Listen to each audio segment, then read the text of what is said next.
Beberapa aturan sudah dikeluarkan oleh Bursa Efek Indonesia dan juga Otoritas Jasa Keuangan untuk meredam penurunan IHSG yang terlalu tajam. Apa aja aturannya? Tetap di sini.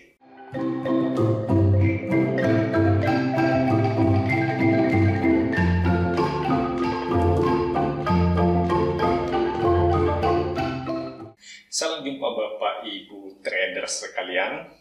Pada kesempatan ini kita akan sama-sama membicarakan satu hal yang sangat berkaitan erat dengan kehidupan kita sebagai trader, terutama di Bursa Efek Indonesia. Ada beberapa aturan yang ditujukan untuk memperlambat laju penurunan IHSG. Pertama, kita akan membahas mengenai aturan di tanggal 2 Maret 2020, yaitu aturan yang dikeluarkan oleh BI mengenai pembatasan short selling. Paling pertama yang terpikirkan apa?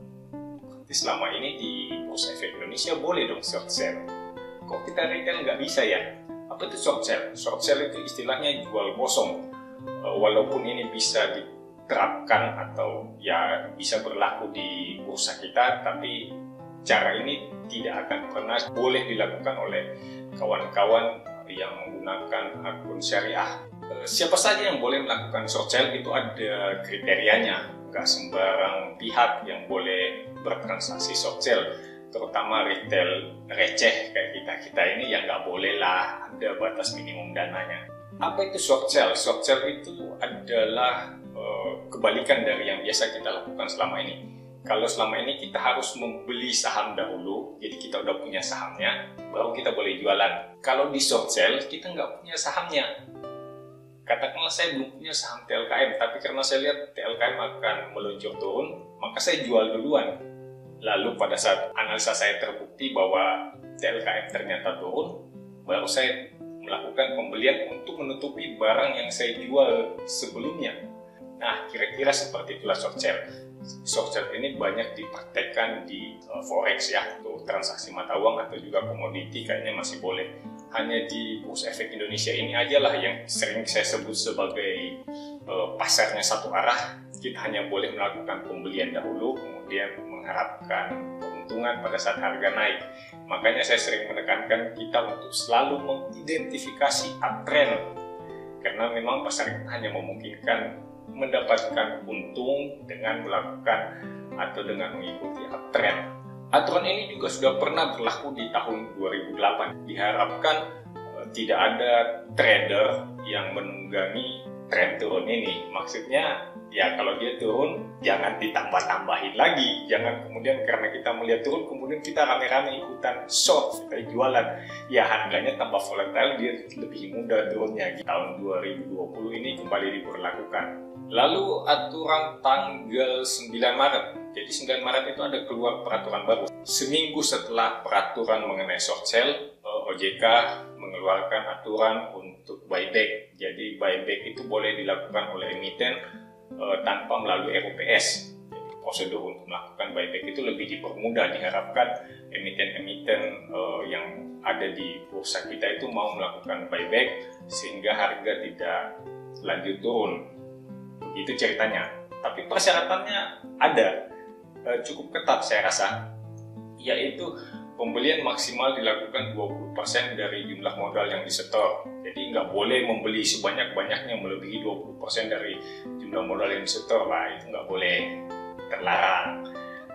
Kalau biasanya itu buyback dilakukan setelah RUPS, ada persetujuan RUPS, kemudian maksimal kayaknya 10% deh. Nah kali ini dilonggarkan sampai 20% boleh kamu beli. Kemudian emiten yang boleh melakukan buyback adalah emiten yang jumlah saham beredarnya itu adalah minimal 7,5% dari modal disetor. Jadi kalau emiten-emiten yang jumlah sahamnya sedikit, kurang dari 7,5% dari modal disetor, itu nggak boleh melakukan buyback. Kita tahu aturannya bahwa jumlah saham yang beredar itu minimal 5% dari modal disetor. Jadi kalau dia masih ada di sekitar 6%, ya belum boleh melakukan buyback, tidak memenuhi persyaratan. Pertanyaannya, apakah buyback ini bisa membuat harga naik? Kalau dilihat peraturannya dikatakan dengan jelas bahwa buyback itu dilakukan nggak boleh HK. Itu itu aturan yang berlaku di Bursa Efek Indonesia. Jadi dalam situasi apapun, buyback itu nggak boleh HK. Emitennya hanya boleh antri di kiri. Teman-teman bisa membayangkan kalau saya mau melakukan pembelian kembali saham saya beredar, saya cuma boleh antri di kiri. Apa yang kira-kira akan dilakukan kalau saya memang berniat melakukan pembelian kembali? Saya akan buang kiri terus sampai harganya yang saya tampung itu dapat. Jadi saham saya yang ada di saya, kemudian saya lihat wah di kiri tebal nih, nah saya buang terus di kiri sampai antrian di kiri habis, bidnya habis menuju ke harga yang saya inginkan. Nah di situ juga kita mesti lihat, jadi nggak sembarang buyback kemudian benar bisa menahan penurunan harga karena mereka kemudian antri di kiri sehingga diharapkan antrian kiri tebal, orang buang kiri pun, orang mau jualan pun itu berapa banyak pun ada emitennya sendiri yang nampung. Gitu kan ceritanya. Tapi kan kalau dalam prakteknya, kalau gue pengen beli saham gue sendiri, gue pegang banyak saham gue sendiri, gue buang kiri aja terus. Nah habisin semua bitnya sehingga ya harga tetap aja turun. Dan karena aturan juga, saya nggak boleh HK, saya nggak mungkin bisa menaikkan harga. Kalau praktek bisa HK, ya mungkin aja terjadi goreng-gorengan lagi jatuhnya kan. Saya kira aturan ini tidak akan membuat harga naik. Kalau membuat harga turun, ya lebih mungkin lagi turunnya. Tanggal 10 Maret, BI mengeluarkan lagi aturan yang baru, yaitu merubah batas auto reject. Kalau selama ini, sebelum peraturan ini dikeluarkan, kita mengenal yang namanya symmetrical auto rejection. Jadi batas atas dan batas bawah auto reject itu sama. Misalnya di saham harga 50 sampai 200 itu batasnya adalah 35%. Kalau dia naik 35%, dia akan kena auto reject. Dia turun 35%, kena juga auto reject. Begitu juga di harga saham 200 sampai 5.000 itu batas atasnya 25%. Batas bawahnya juga 25%, itu simetris. Kemudian di tanggal 10 ini, 10 Maret, dilakukan sedikit modifikasi, kita kenal disebut sebagai asymmetrical auto rejection. Nah, harganya itu diatur supaya turunnya nggak boleh lebih dari 10%. Naiknya mah boleh tetap naik sampai 35% atau naik sampai 25%, ataupun naik sampai 20% untuk harga saham di atas 5.000. Sayangnya batas auto rejection bawah ini bukan berlaku dari harga penutupan kemarin, tetapi berlaku dari harga pembukaan pagi. Jadi kalau pagi-pagi dia udah turun duluan, gap down sebesar 3%, nah dia masih bisa turun lagi sebesar 10% untuk mencapai batas auto rejection. Jadi teman-teman jangan kaget kalau lihat di harga sahamnya kok ini bisa turun sampai 13%. Bisa turun sampai berapa persen. Nah itu hal yang dimungkinkan karena memang aturannya bisa memungkinkan untuk melakukan hal seperti itu. Apakah peraturan ini sudah pernah diterapkan? Yes, sudah pernah diterapkan. Kalau nggak salah di tahun 2015 saya juga sempat mengalami. Waktu itu auto rejectionnya juga asimetrikal, jadi tetap juga ditahan di batas bawah, batas atasnya tetap di harga seperti sekarang di angka 25, angka 20, dan angka 35%. Itu memang sudah berlaku dari waktu terjadi koreksi yang lalu. Yang asimetrikal ini juga 10%. Itu yang saya ingat. Kalau melihat sejarah sih seperti itu udah pernah dilakukan, dan sejauh ini kayaknya bursa puas dengan peraturannya, makanya dicoba diterapkan lagi. Tanggal 11 Maret keluar lagi aturan yang baru. Aturannya itu adalah membatasi penurunan IHSG. Jadi ada aturannya kira-kira seperti ini. Kalau IHSG turun 5%, transaksi akan dihentikan 30 menit. Kemudian IHSG turun lagi 5% setelah transaksi diberhentikan, jadi udah total 10%. Transaksi itu akan dihentikan lagi 30 menit lagi. Dan apabila masih berlanjut turun setelah penghentian yang kedua kali, yaitu sampai IHSG terjun 15%, maka transaksi akan disuspend, akan dihabiskan hari itu juga, dilanjutkan keesokan harinya.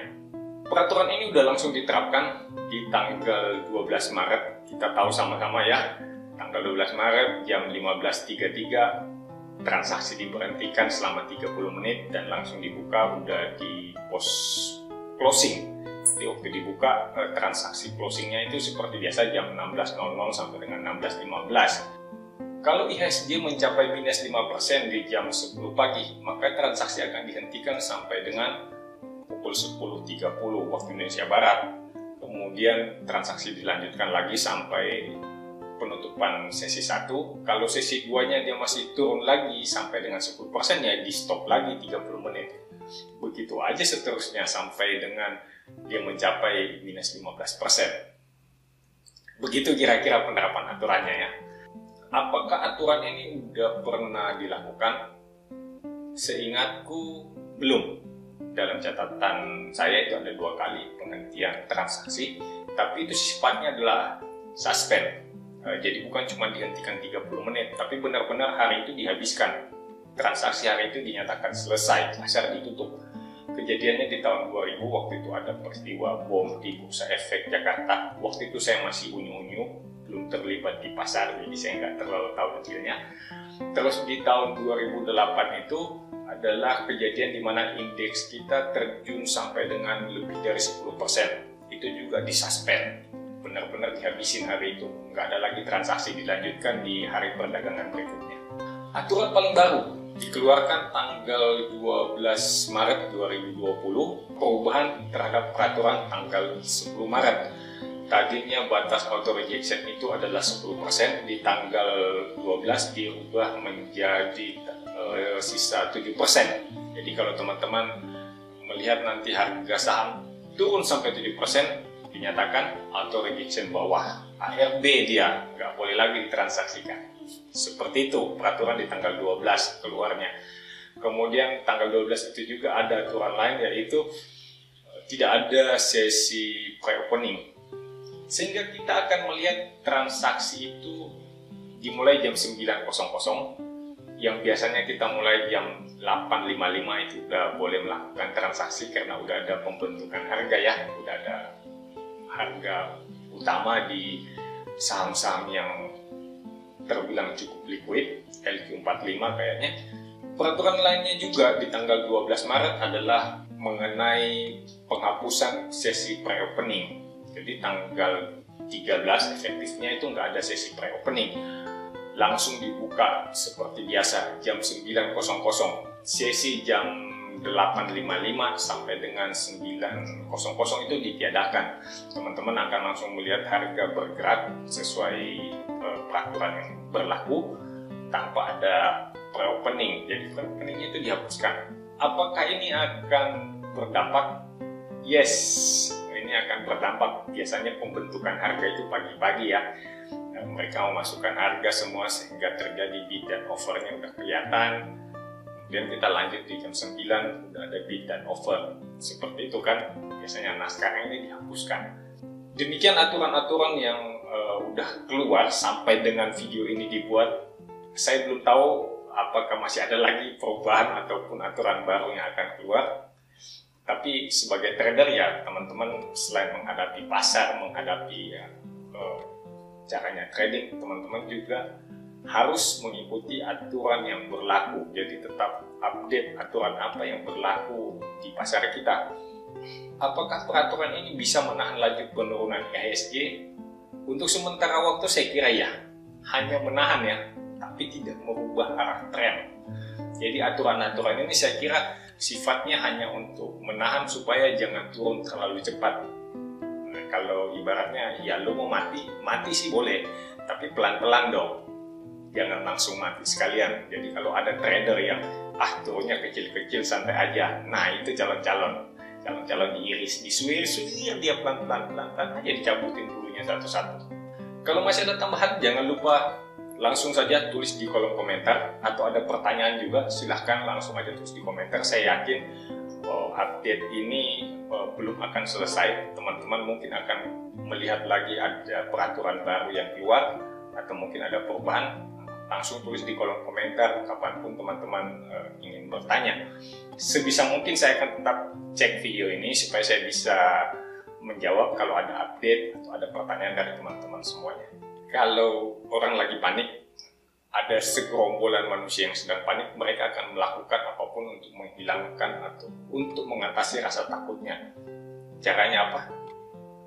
Ya jualan, cut loss, mereka melarikan diri dari pasar.